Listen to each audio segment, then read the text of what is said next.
Hello friends, welcome to On Style Cooking.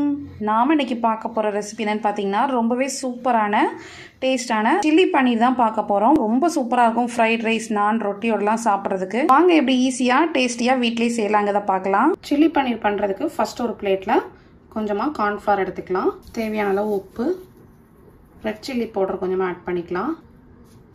இதை சேர்த்து நல்லா மிக்ஸ் பண்ணிக்கோங்க. கொஞ்சமா தண்ணி ஆட் பண்ணி மிக்ஸ் பண்ணிட்டு நம்ம பன்னீர் சேர்த்து மிக்ஸ் பண்ணிக்கலாம். இந்த மாதிரி மிக்ஸ் பண்ணியாச்சு.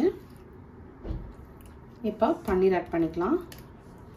பன்னீரில் இந்த பேட்டர் நல்லா எல்லா இடத்துலையும் படுற மாதிரி நல்லா கோட் பண்ணிக்கோங்க. நல்லா கோட் ஆயிருச்சு.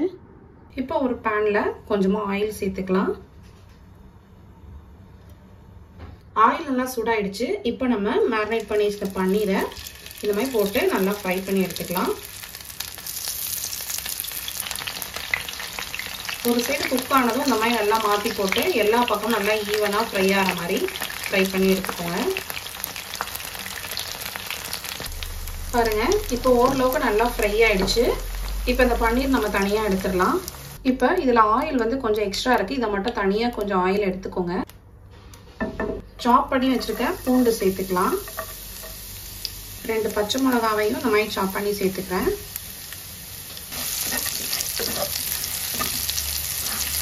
பூண்டு லைட்டாக வதங்கினதும் நம்ம வந்து ஆனியன் வந்து இந்த மாதிரி கியூப்பாக கட் பண்ணி சேர்த்துக்கோங்க.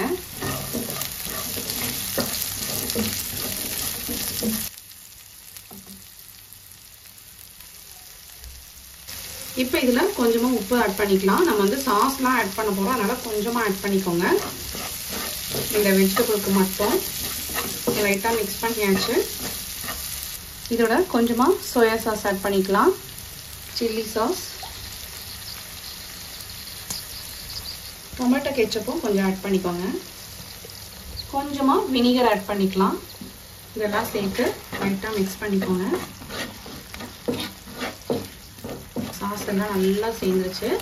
இப்போ இதில் ஒரு 1/2 டீஸ்பூன் போல் கார்ன்ஃப்ளவர் சேர்த்து தண்ணி சேர்த்து மிக்ஸ் பண்ணி வச்சுருக்கேன். இதையும் சேர்த்து நல்லா மிக்ஸ் பண்ணிக்கோங்க. ஒரு திக்னஸ்க்காக. இப்போ சேர்த்ததும் நம்ம வந்து ஃப்ரை பண்ணி வச்சுருக்கோம்ல பன்னீர், அதை ஆட் பண்ணிக்கலாம்.